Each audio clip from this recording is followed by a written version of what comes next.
Hello, listeners, watchers, subscribers, and fans. Welcome to another episode of the SDR DiscoCall show. If this is your first time ever joining in or listening or watching, this show is all about helping brand new SDRs. And my job is to be a host and bring you great guests. And with these guests, these are people from the tech sales industry, whether they're in the role, but sometimes we bring on people that are helping people in the role as well. And this guest is no exception. So this person is somebody that I have a lot of respect and time and love for because of what they are doing for the tech sales industry. And I'm actually working with a few of their colleagues as well in the past few months, and they've been guests on this show as well. But guests, could you please introduce yourself? Who are you and where are you from? Yeah, so I'm Omar, one of the co-founders of TrainYo. In terms of where I'm based, well, based out in Birmingham, best in the UK. Love it. We've got a Brummie on the show. And Omar, you said that you're one of the co-founders for TrainYo. What does TrainYo do at a high level? So on the back end, the whole purpose and mission of what we do is to try and help people from all backgrounds break into the tech sector, starting with sales. We've got a big belief around leveling the playing field and make sure that opportunities are fair and equal for everyone, no matter your background, your education, where you're from, the country. Everything should really be on a level playing field. So on a high level perspective, from a social perspective, that's what we do. Love that.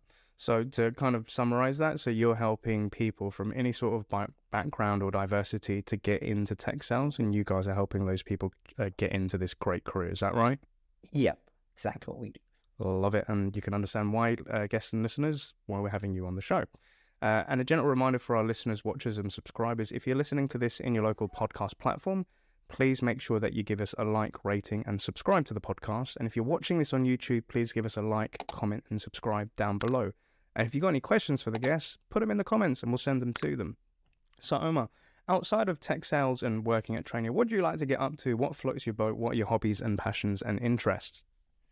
Well, since starting TrainYo, I don't really get a chance to do anything else. You're a founder, right? Life goes back. But I still go gym. That's like my thing. I go gym pretty much every day.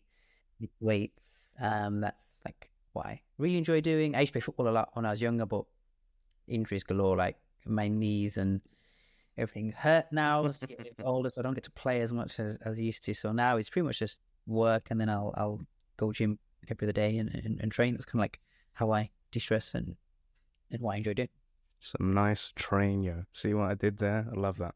All right, so and also just out of curiosity, so for somebody that comes from working in this sort of industry, when friends and family ask you, Omar, like, what is an SDR or what is tech sales, how do you simplify it for them? Oh, no one knows what it actually is. Yeah. The simplest way to really say it is you work in like software sales, technology sales, or you work in a technology company. It's very difficult to explain it like to outside people. The easy way to do it is just I sell technology. That's the simplest way that I can probably put it. I love that. And then when they ask you, so what do you do in that? How do you explain and simplify it to them? Oh, that's another topic, right? I think friends and family still don't know what I do. Really, I think they think I'm a bum or I just go gym and stop all day. I honestly think that's what they believe. My mom says all the time. In terms of what I do, now I'm just at that point where I've got a technology company and we help people from different backgrounds break into tech, and we have a couple of platforms. That's what pretty much we do, and most people just switch off and say, okay. Love the honesty, dude. Thank you so much. So as most of our watchers and listeners know, at this point of the show, we go into our guest's LinkedIn profile. And as a reminder, you can always check out our guests via the show notes, because we'll put in their LinkedIn profile URL so you can connect with them. You can check them out if you want to reach out to them and ask them any questions based off what you're hearing or listening today. Feel free to do so. And with Omar, with your LinkedIn profile, you guys are really pumping out some really cool content at the moment. Like you've got this cold calling show going on with Benjamin and the team as well. So guys and girls, highly recommend checking out Omar's content alongside TrainYo. They've got some freaking amazing stuff and I absolutely love it. But coming to yourself, Omar, and like your career, you've had pretty much a colourful career. You've been in different sort of projects and backgrounds and industries and, coming up to being a co-founder in your own tech company. Could you walk us through, like in your own words, like how did it begin? How did you get into this passion of sales? How did you work through these companies? And how did you end up, launching your own tech company, dude? Yeah. So do you want to go right from the beginning? Let's take it way back, dude. Okay. They're really, when I talk to a lot of other people and, really smart people, there's always like a really logical flow in their careers. Like there's a reason why they did this, they did this. With me, I don't really think that was the case, right? First sales role was a door-to-door commission sales role. That was when I was like in between like sixth form and like university, right? Well, I wasn't going to go to university. I was 18. My friend was doing this sales job. He was like, yo, like, you should come do it. And I was like, all right, safe, let me just do it. Yeah. When it was door-to-door, selling Sky, commission only, 7 a.m. wake-ups, getting home at 12, knocking on doors all day. Grind. But I loved it, man. Like, it was, I did brainwash you a little bit, right? You go in and there's all this energy and it's like, wow. And it's just like, wow. I was turned out 2 hours, I was quite good at it. First week I made nothing. So I was working like 50 hours, 60 hours, made nothing. But then the second week, I think I made like $1,000. Wow. At that age was like, whoa. Like, and then that's a lot of money. I was like, whoa, like I'm ringing the bell and I'm making, and I think in a month, I must have made about £1,500-1,600 all in. Like for me, that was like, what, you're 17, you're like, wow. Yeah. All in, right? Yeah. If I'm not left, if I remember correctly. But I was like, yo, I want to do this forever. And no one to leave. My dad was like, nah, you can't knock on doors for your entire life. Go to university, etc. So begrudgingly, I was living at home at the time. So you kind of got to do what your parents say. Yeah. So left after about 5-6 weeks. Went to uni for a year, didn't really do anything, just spent back them days I don't know if you remember, we used to get grants and stuff like that. Yeah. So I got about three or $4 grand in grants and loans and just spunked it all. Yeah, like 5 lessons for the year. Then my dad was like, well, you're not doing nothing, are you? I was like, no. So then went into, so now I was like getting to work, did an apprenticeship for a really big company in Birmingham called Wesley, and it's like everyone in Brum knows it's a really big building. They do, but they know they've got one of the nicest buildings in the city centre, right? Went there to do an insurance apprenticeship. Hated it, like it was just rubbish. Like it wasn't even about the money, was shit. It was just, I was doing nothing. I was on a database entering things in. I was scraping gum off a table. I think that was the last straw. Like, no. I was a trend in my career, right? When I just get pissed and just leave places. I do that. I was like, forget this, I ain't doing it. Hammer noise. Yeah. Got bollocked at home for that. I was like, yo, I can't do nothing. Yeah. So then, I thought I'm gonna go back into sales. So I made the intention to go into sales. So then Got you. went to the job center. I said, I'm not gonna sign on. Just give me all of your sales jobs, and I'm just gonna go and hammer them. Nice. They gave me a list of about 50 sales jobs, right? They're like, well, you want all these? I was like, no, that's what I want to do. Don't worry, I'll sort it out myself. Because job centers don't actually help you, right? They don't know about the CVs. They don't know about anything. Like, done my own. Applied to all of them. Got a job at it's like a startup selling an online magazine company. Okay. Probably a bit of a boiler environment. I don't think my subscription numbers are real. I don't think what I was selling was real. But it was just pure cold calling, right? Cold calling like hotels, tour operators, anyone in the travel industry. Back in the day, we had a phone, like a hand phone, right? Yeah, your Excel spreadsheet. Go on Google, get your numbers, call up the main office, and just hammer through, right? So I did that. Really enjoyed it again. Did well there, but the first month was tough. First month, like didn't get any sales right. I was just about to get sacked. They kept with me because they thought I had something right. But then this day I was gonna get sacked. But then I managed to close like a 250 deal with some Mexican company with a guy that only speak English, right? I always remember that. And they decided to keep me on. And then I became like their top seller. So when we joined, it was like 3 of us, the two MDs, one of the sales guy, a part-time journal, a part-time entity that couldn't afford anyone in a tiny office. Went there, was their top seller, was just smashing it. It was just like, it was a boiling environment. I'm not saying it was like, but that was raw sales, like you're on the phone. Yeah. I was just pretending to be whoever I needed to be to get the sale in, getting the revenue in, right? We moved offices like 3 or 4 times. We did pretty well, but it was always capped. And I was kicked off with the owners there. At one point, I was like, partly my fault, but partly their fault. So I Picked up with the owners again, handed my notice in. And this time I was living on my own. So then I never had no savings. Yeah. For whatever reason. So then I had 2 weeks to get a job. If I didn't get a job, then I wouldn't be able to pay my rent the next month, right? Yeah. So I had the luxury of like chilling. Yeah. So then I was like, all right, I had my notice. I was like, fuck do I do? Yeah. So then I heard recruitment was good money. There's no logical, you see, there's no real logical flow. In between that as well, I did try my own business, like my own travel magazine business, which took my brothers on board. Didn't work out because I was the only real salesperson there, and you're covering that. I learned a lot from that, to be fair. So I did that for 6 months, didn't work out. Then went back there. And then So if we pause you there, because there's quite a lot of, like you said, it's not been like a linear sort of path, and you've gone through like a shit ton of different experiences there, dude. Yeah. If it's all right to just kind of unpack a couple of those before we continue with that, would be all right. So you raised a really valid point about, the job center. So, a young guy going into the job center, you're asking for a list of all the sales jobs. I'll go handle this myself. And you said, they're not really helping you out that much in terms of CV, et cetera, et cetera. And that does remind me of like being a young dude. And when I wanted to get, because I left college, I didn't go to university, I had to go job hunting. And it was a very daunting thing for a young individual who just got his national insurance card and trying to figure out the working world and going into this job center. I remember they used to have these massive LCD computer screens where you type in what you're trying to look for, prints out some carbon copy crap paper of the jobs you're going through there. Like, I don't know how many people still go to job center looking for jobs compared to like going onto an online job board and stuff like that. But for somebody that's been through that experience, and maybe a young individual is listening to this show today, they're thinking about the job center, what advice would you give to that person when going into something like a job center or a job board? To a job center, hound them. The issue is, with the job center people, I don't. It's not necessarily their fault. One, they're underpaid. Two, they're not trained on how to write CVs. They're not trained on how to teach you to interview or how to actually apply to jobs. That's not what they're trained on. They just kind of just paid not enough money, administration, get in, get out, right? So don't go there with an expectation where they're actually going to actually help, because they don't have the skill set to do so, and it's not their fault. But the job center isn't a place to teach people how to get into work. It never has been, right? Yeah. It's a system where you can get your gyro and your money, and they pay people minimum wage to just go in there and man the offices, basically. So I will not go in there seeking any advice or anything. Go in there, see what jobs maybe they've got on the job board, but seek your advice and how to apply and in other sources. And I wouldn't even take the advice from the job center people, I'll be honest, because the advice they give you, where's it coming? Like, it's shit. So don't listen. I wouldn't even say that. I wouldn't even say just go there, get your gyro, see what jobs they got, and get out. Like, it's not relevant. I agree with you, because I remember I used to work within housing benefits, and we used to connect with the DWP and like job centers and stuff like that.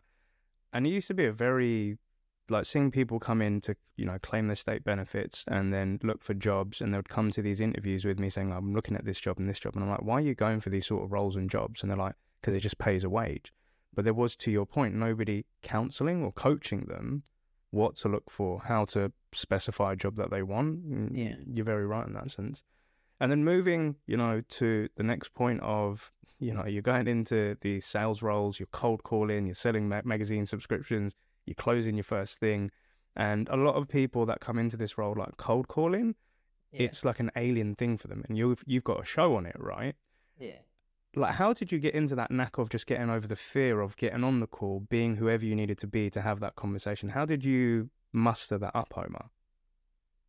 There was no fear about it. Like, it's just what you do. Like, I knocked on doors.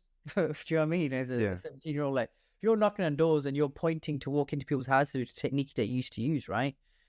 Like, what's picking up the phone? Like, door to door is and that was never scary for me. Like, door to door is the purest form of sale, right? It is the hardest. You're in front of someone, they've never met you. You've got to find a way to get into their house, have a cup of tea, and sell to them. Like, if you can do that, then like picking up the phone isn't hard. Like, I was never like, oh my god, I've got to pick up the phone and do something. Yeah.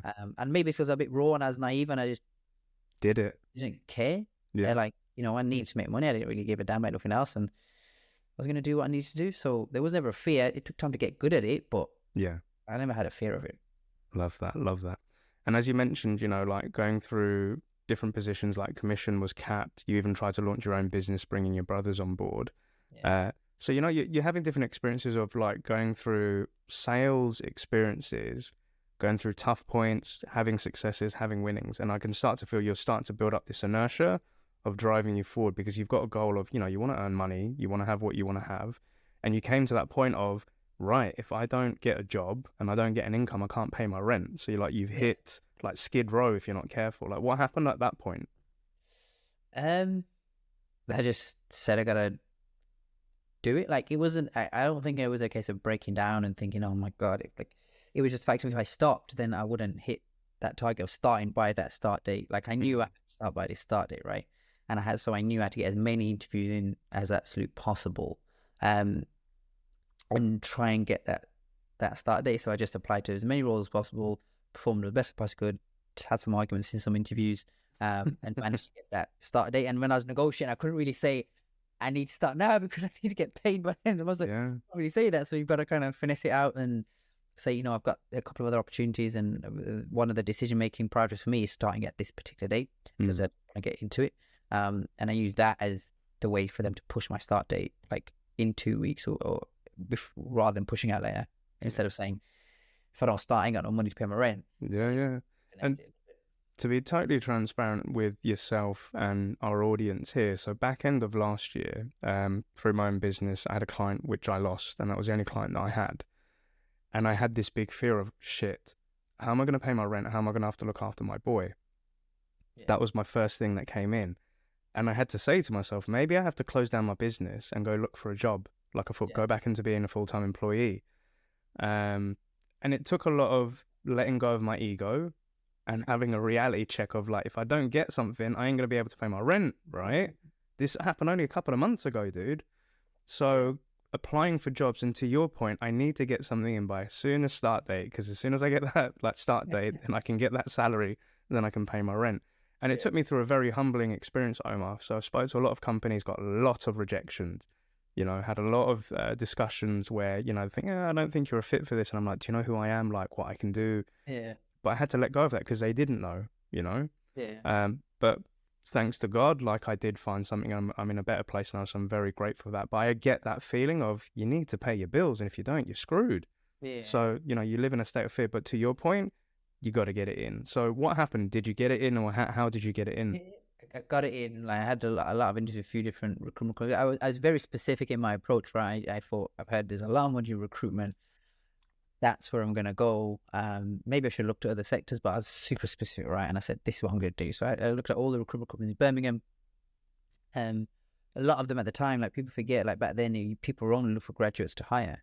Right, like, it was like, there's a lot of rejection even before I got in there. But I knew once if I got in front of people, I'd have a chance, right? Because I know I come across what I know people.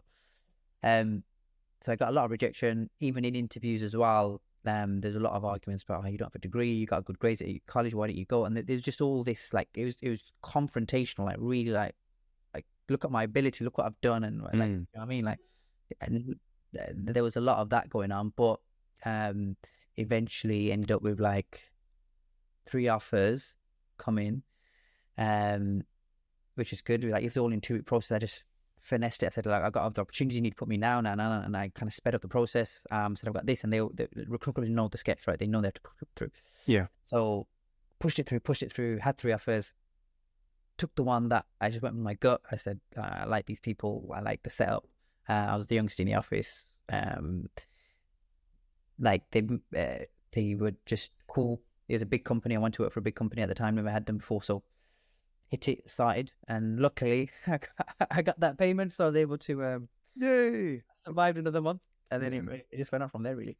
So obviously, like, going into that industry of recruitment, there must have been some key takeaways for you, Omar. Like, what were the main things for you, like going into a bigger company, doing this role, being able to pay your rent, and now working in recruitment? What was that like for you? Super interesting. Key takeaways, one of the things that I kind of was exposed to was the not so good things about working in a big company, which was KPIs for KPI's sake, and metrics, and having to do certain things that weren't conducive to the role, like having to report on certain things that weren't beneficial for me, but were beneficial for the business on a high level, right? And that I know it's a lot of red tape, and to get things moving, it took a lot of time. those are some of it was good to experience that, right? But those are some of the negatives there. But honestly, I took away more good than bad. I think that's where I developed a mad work ethic, because 6 months in, they set up a new division called Exec Search, and the manager then was like my temp manager before, and he was setting it up, and he was like, "Yo, you wanna come join us? Like, it's gonna be hard, but the deal sizes and the commission are gonna be way better once you get it off the ground." And I was like, one thing I noticed through my career, whether I knew or not, I always took, and this is a good thing, but I don't know if I did it consciously or subconsciously, I always took the more difficult option, because that was always appealing to me. So the opportunity to build out an exec search division, you know, work with like CEOs and the C-level and build out a whole new thing. I didn't realize how hard it was going to be, but I was like, yo, that's sick. Yeah. A little time it was super hard. So one thing in terms of strategical perspective, I really learned how to speak to like C-level and build out new markets and new regions at quite a young age. Like the things I was doing was quite advanced. You're setting a whole new division, right? And I had to experiment and work out what sectors were working, what sectors weren't working. So I did all of that stuff, which massively helped in the setting up of TrainYo. Back then, I think I spent like 4 years doing that, and I was the second member on the team, right? So it's quite an integral part of it. So from a strategic perspective, I learned a lot around like identifying what sectors are good, what sectors not to go for, how to build out new markets from scratch, from the bottom up, developing relationships, mapping organizations. I remember by the end of it, like I was looking at the packaging sector. I had about 10 different CEOs in my mobile numbers of all different organizations, right? And that was quite powerful. Like I knew everything about it, so I became a proper expert. So that was probably the biggest thing I took away. Like the work ethic was insane that I had to develop, but also strategically I had to build out new markets and ultimately like mini businesses from brand. Is what I took from it. I love that. And, you know, like a key piece that you said there about, you know, learning how to speak to the C-level, rubbing shoulders with these people, having them on speed dial, right? Yeah. And I think when I speak to a lot of SDRs, whether they're prospecting or, you know, they're applying for jobs and etc., and a lot of the time they're focusing on manager level or say director level. And a question I always ask them is like, why don't you go higher up? Like, why don't you speak to like C-level in your prospecting and your approaches? And they're like, oh yeah, but they're the C-level. I'm like, yeah, but those are the people that make the decisions. And they're like, what's the fit? And it's this seniority thing that scares them, I think, sometimes, because they see a title of CEO. And a lot of the time I say to them, I'm like, well, you're talking to a founder, you know, I'm not a dick. I'm just a normal human being. And I remind them that these people go home, they've got families, they watch TV, they put their feet up, they're just people, but they do have a job title. And I'd love to get your opinion on this. For somebody that, you know, rubbed shoulders with those C-level people, what advice would you give to younger people to reach out to co-founders or company leaders or have discussions with C-level people? What advice would you give them? I honestly found it simpler to easier to have have conversations with people at that level. They were less harsh, they were more understanding, and they were more like straight up. And I honestly, this was the strangest thing that I learned at a very young age. I could be more myself and have a normal chat with like a CEO or an MD of an organization than with a director or a manager level person. Those conversations are much more formal and much more strict, and like they were a lot harsher. Whereas CEO guys, I could chat to them like, they're nice. Oh, could you get back to me? They'll text me saying, nah, I'll text you back later. Like I could never have that with and no one really talks about this sort of stuff. I could never have that sort of interaction with a director or manager level. There is an ego thing sometimes with that position, right? People don't really talk about that when they're prospecting. So I actually think it was easier for me to have. What I realized at the age of 2021 was like these CEOs and MDs are chatting to me on a level, and these directors and managers sometimes should talk to me like I'm a dickhead. Yes. So, no one talks about that, right? But it's like an unspoken rule in sales. Yeah. So I would say you're probably gonna you're gonna have to be more straight to the point and obviously look at more of a business perspective in the conversation. But you'll probably have a more, if you can get the messaging right, you'll probably have a better conversation with someone at a C level because they'll be more understanding, be less harsh, and you can get better decisions, right, from someone like, if you call me instead of calling Liam, who are you going to get a better conversation with, right? So I think it's just a putting on the pedestal. Simplify. Like, don't put them on a pedestal. They're just a normal person. Be really meaningful in your approach to them. And don't be afraid to like ask questions and have a conversation and poke and prod, like get respect. I love that. Spoken like a true leader, dude. I absolutely freaking... And you're right, because the C-level people, they are in the business because they are people. Their job is to either manage people, lead people, empower people, or guide people. So just, speak to them on a normal level. And you're right. Most of the co-founders and CEOs that I've met over my time, they are just nice people. Some are not, some are cool. And I have noticed, like, coming in either as a consultant, and I'm working with VPs or directors, there is sometimes a bit of a chip on the shoulder, and they're like, Neil, you need to be doing this, you need to be doing that. And I'm just like, well, that's not the discussion I had with co-founder X, or, like, they're pretty cool and chill with me. Like, why are you talking to me like that? But I humble myself and I don't mention it. But when I meet up with a co-founder, I'm like, yeah, so what's this guy's issue and problem? Like, why is he talking to me like that? They said, oh, do you know what? Like, he's really worked hard for this, and you're kind of an outsider that's coming in, but don't take it personally, Neil. I'm all right, cool. I've been there, I understood that. But coming back to yourself, dude, like hitting like I can see here, like 2018 hacker rank, you've donned the title sales development rep. You've kind of started now going into SDR life. How did you make that transition from recruitment to the gig of SDR? So after Huxley, I went to a smaller recruitment company, right? The Paleo, again, this when I say I choose the harder ones, I generally do. I had a few different offers because I think after 4 years at a big company like Huxley, you've got plenty of options. People know you're not going to last if you're shit, right? Those options. Didn't choose the highest paid one. It was a small run business, and I was got in there to build out a whole new outbound function, basically from scratch. They were relying on inbound business for how many years?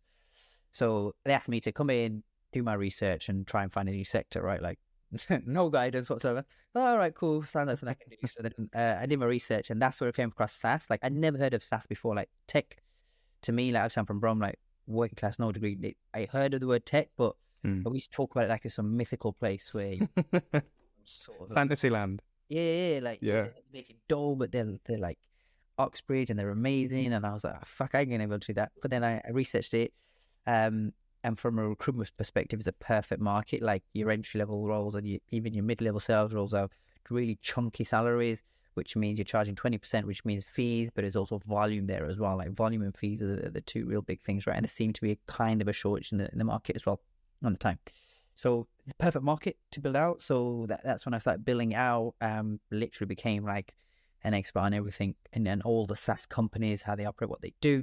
Yeah. Recruitment, yes. And that's where I kind of saw like the bias in the process as well. Like it was pretty clear, and no one talks about this. It's pretty clear that it's certain people only making it through the interview processes. It was blatantly only degree educated people, right? All the agencies advertised just pure grads. So I kind of saw that, and that's when I realized like the reason agencies only look at grads and only look at certain profiles is because that's what companies want. So you can't blame agencies for that because they're going to follow the money, right? So businesses want that. The agency's not going to challenge them, right? And whenever I tried to challenge it, I'd have conversations. It would just be like, yeah, but then they still do the same goddamn thing, right? So that's when I kind of saw the biases in the process. And then I had a kick off with that owner as well. And then I was like, fuck this, I'm gone. Yeah. So then this time I'd never had any sales. I needed to stay in the job, right? So I was like, oh, shit, I can't just have my notice last. I was a bit more mature. Yeah. Fuck, okay. So then I just started applying to loads of SDR roles. Like I reached out to my connections. Not one of them came back to me. Your network is your network, right? Yeah. Back to me. Applied to the roles. I was getting rejected left, right, center. Talent teams didn't want to know me. Agencies weren't going to look at my profile, right? I wasn't even getting to like. And what was that doing to your mindset? Because similarly, like when I was job hunting back end of last year, and like I was having recruiters or ATS systems saying like, you have not been selected, you have not been making it through to the next round, and I'm like, really? Like, come on, dude! Like I can do shit for you. It does. It screwed my head up a little bit with my confidence. Like, how is it affecting you, Omar? I don't think it really affected me at the time. Like I kind of knew I'd have to work hard. Like at this point, I'm used to having to work harder than everyone else anyway. Like I'm never gonna get the rubber the green, right? Personality-wise, maybe background-wise, I'm never gonna get that. So for me, it's just, I don't know, it's just normal to have to. I'm not saying it's right, but my mindset is like, I know I have to be better, work harder than anyone else to get the same thing. So it's just like you just keep going, right? And then so I just started prospecting my way into a job. Like I thought no one did that back then. So I was like cold calling and emailing sales directors directly. Love it. And they were like, yeah, actually fucking hell. Like, and I was like, you know, your TA team, I was like, man, your TA team's just rejecting me, right? And you asked me for an interview. So then that's how I got in, and I got multiple offers by the end, and I negotiated a pretty good entry level salary at that time. So that whole process took about 3 weeks. It wasn't a lot, but just a lot crammed in. And then got the job offer. 2 days later, went down to London, got an apartment, moved in on the Sunday, started job on a Monday. Nice. It's like story of my life, but yeah, I felt really quickly and loved it. Right, I went in there. It was a shock in the sense I didn't really have an onboarding. I didn't use any tools for the first quarter. Like my onboarding was listen to the guy sitting next to you, right? Just crack on. I was like, what the fuck? But then I hit like I think 120% of my quarter. I think I hit more than like ramped up SDRs. But that was because I was doing it all manually. Like I had a mad work ethic. I was using Excel, Word. I created cadences before like Sales Loft and Outreach were a thing when I was in recruitment. So I'd use Excel as my CRM and my cadence. I'd have all my content on Word documents, and I just put a wicked process in place and just hammered it out. And then I realized the next quarter, like, shit, I've got all these tools I can automate it all. No one showed me, right? It took me a bit of a while to get used to the tools, but yeah, it would like come from like recruitment and pure outbound recruitment, which is pretty much what I used to do. It wasn't like, this was much nicer, right? Like I could come in flexible working. I was wearing shorts and a tee to work. Instead of like, all these little things that people don't feel for granted, right? I was like, oh, like I can come into work when I want. I can leave early. I go to the mosque on Friday. I can do what I want, and I'm hitting numbers, and no one really cared. And I was like, this is just for me. It was like, wow, like who the fuck? I'm making this money. I'm chilling. My life has changed. It's blessed. It was like, wow, like this is a game changer. Yeah. And curiously, like, like when you were speaking to your old man before about when he was questioning what you're doing with your career and where you're going, like, as you then got into tech industry and you're, having this lifestyle, you've got this money, you've moved to London, like, what was your family thinking out of curiosity? Were they questioning, or how did they take it?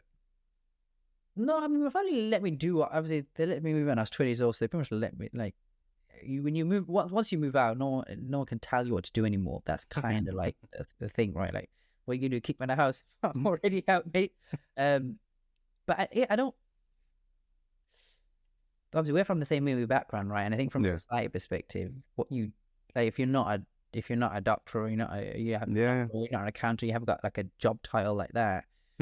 Whatever you do is never really going to be interesting. And if you don't live the traditional lifestyle of mortgage and finance, you're never really gonna, like, even now my parents probably still think about bum, like my dad's still same you know what I mean? So they don't really pay an interest. They think they all got a business, but they don't know what the hell it is. They just think I go gym every day and that's it, and eat right times a day. So they never really understood what this space is. So it's not really a good space to kind of be in, but they like, just let me do what I want. That I can definitely relate. So like for the listeners and audience and watchers out there, so having a Bangladeshi background and coming from an Asian community, to Omar's point, a lot of us growing up, it's this thing of being a doctor, being a lawyer, being in like a high class profession which is well paid. And at a young age, that just looked boring to me. I was just like, I don't want to do that stuff. But my dad and mum was like, well, you have to do it because such and such have done it, and you need to do this, and you need to have a family. And I was like, me and my sister were considered like black sheeps of our family because we just never listened to them, and we always argued with them, and then we did our own thing. And I said, oh, you always do what you want to do. I'm like, yeah, pretty much. And then like, launching a business, going into sales, like my dad, like he was an accountant, very fearful. And he just said, it's the wrong thing you're doing. You shouldn't be doing this. And, 6 years on, still doing it.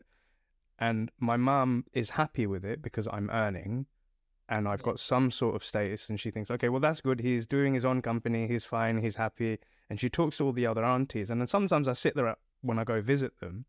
I said, oh yeah, Neil's been to America. Neil is doing this. He's doing that. And I say to Mum, Mum, what do I do? She was like, you help people. And I'm like, okay, cool. She doesn't fully understand what it is. And I'm just like, all right, cool. And the funny thing was, because my sister, she's recently transitioned into sales. She used to work for a local authority. She's now become an AE. And I was like, yeah, you finally got it. It took you 10 years, but like, well done. Welcome to the crew, mate. Yeah. But coming back to yourself. So doing this SDR gig, seeing this life of tech sales, it's really amazing. What was the brainchild? How did it come about with TrainYo and yourself, and how did that start off? Yes. So when me and Sunil, I met Sunil years ago, right? When I was working in recruitment, about 10 years ago, right? 7 years ago. And we always said we're going to do a business together one day. We don't know what it is, but one day we're going to do business, right? Because we got on pretty much straight away. You know me. So we're going to do business. And I was like, yeah, one day. We'll see what we do, but we don't know. And then he was approached by another business and as me and Sunil got followed, he kind of came with me throughout my career, and then he was approached by another person to set up like a different version of a boot camp business where they used to charge people on the front end, right? Someone said, yeah, kind of became a co-founder of that, and they realized the CEO was a scam. He was shit. Oh no. So then suddenly led a mutiny. The guy that set up TrainYo, and they just pestering me for about 4 months, says, yo, look, we can do so. And then I think he just hit me up, and then I think I was at the gym, and then I just had a wave. I was like, you know what, all right, if we'll join if we don't charge people, we go down this route and this angle, fair rent. And he was like, yeah, fuck it, why not? It's safe. Like, that's how we made decisions, right? It was just like a 2-minute conversation. And then I was like, yeah, safe. I was rolling my hamstring at the gym, and I was like, all right, safe, let's do it. And that was pretty much it. So we came together, we saw the opportunity to, like, we know in sales it's hard, people don't like it, people aren't trained properly, not set. We both experienced that, and then we both experienced what it was like to not have the same opportunity as everyone else, and we both knew what it was like not to know about tech either. And then I think with every startup, you go back, all your experiences kind of lead you to why you want to do it, right? Like, I know what it's like to not have a degree. I know what it's like from a disadvantaged background, and looking on into the superior world, if you like, and not knowing there's a route in there. I know what it's like being born in different countries, and each country is massively disadvantaged and stuff like that. So I think all your experiences lead you to wanting to do something to make the world a better place, right? And to make money at the same time. So all those experiences led me to saying, all right, so this is where we'll do it. And he agreed. And then we kind of just worked on it, right? I mean, I was still working at business. He was still working at the business. We both flew out to different countries. We both left our jobs. We had $3,000 in the bank account, and we both met up in Colombia and cracked on, basically. I love that, dude. That's such a cool. And here's the weird thing, Omar, right? So I was literally having a call before this recording with somebody who's going to be a future guest who actually has recently started out with TrainYo. And just for privacy, I'm not going to mention that person's name, but we can discuss it after this later. But this guy is, he's a great BDR manager, and he was also telling me that he's on the cusp of, creating his personal brand. He wants to help a lot of people. He wants to help influence the sales community. And he said he kind of wants to do what I'm doing and what you're doing. And he asked me, he was like, what advice would you give me? And I said to him, he said, like, Neil, you've been around the block for a while. Like, how did you start, or how did you focus on what you're doing today? And I said, here's the thing. My experience of being an SDR, I found when I went into a lot of tech companies, the sales training was always focused on 360 sales. They never really gave a shit about the SDR person. A lot of these SDRs coming on board are given 2 weeks shit onboarding and then expected to bring in deals and book meetings.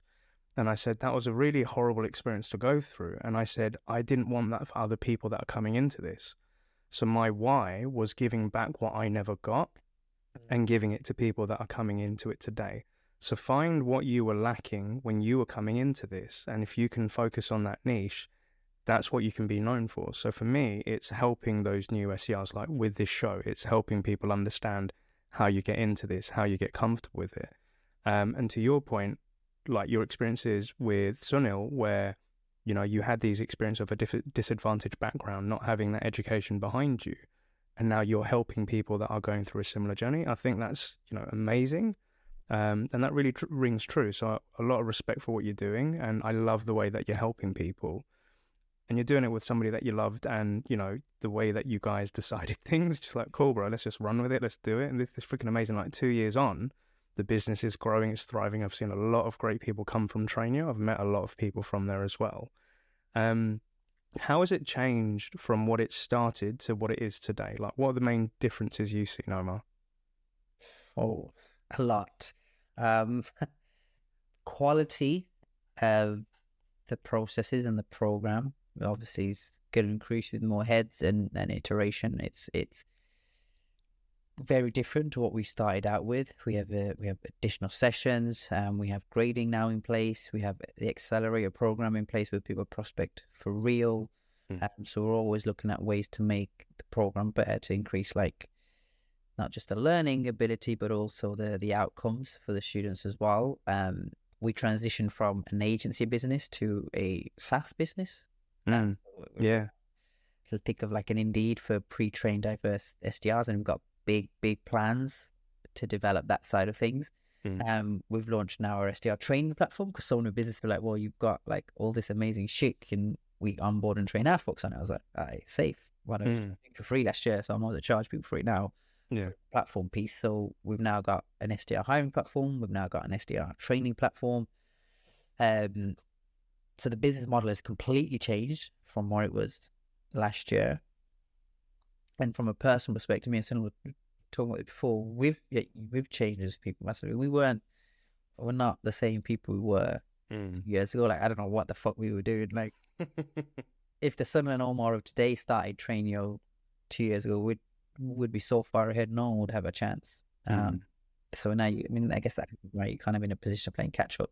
Yeah. But from a personal perspective, if anyone is going to go on this journey, you're going to change so much. You won't even recognize yourself by a year, 2 years, and that's just it's just something that happens as you go through that journey, and you learn, and you kind of grow and develop. I love that. You're very right. This when you go through these sort of experiences, building companies, meeting new people, helping other people out, you do change as an individual.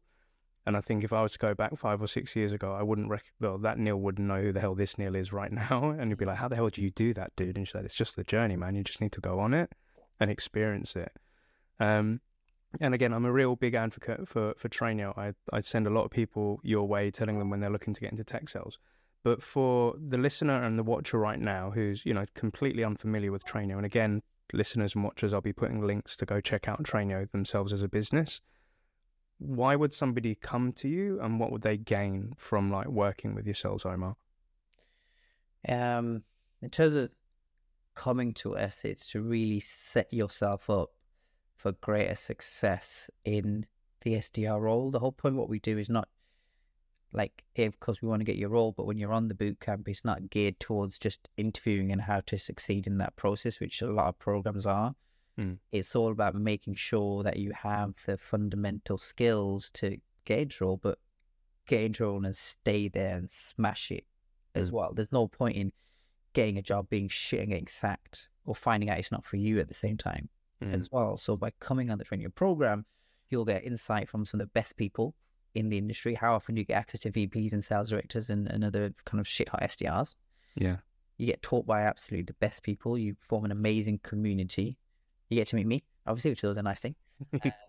We set you up for success. It's not just about, and the big message I tell people on the program, it's not just about getting a job. It's about becoming an exceptional SDR. So then when you do get that role, you'll kill it, you'll maximize your income, and you'll ultimately do well and progress better in your career. I think that's the big advantage that we have that no one else can really offer. I love that, dude. And obviously it's skills to help you pay your rent on time as well. Yeah, pay those bills, man.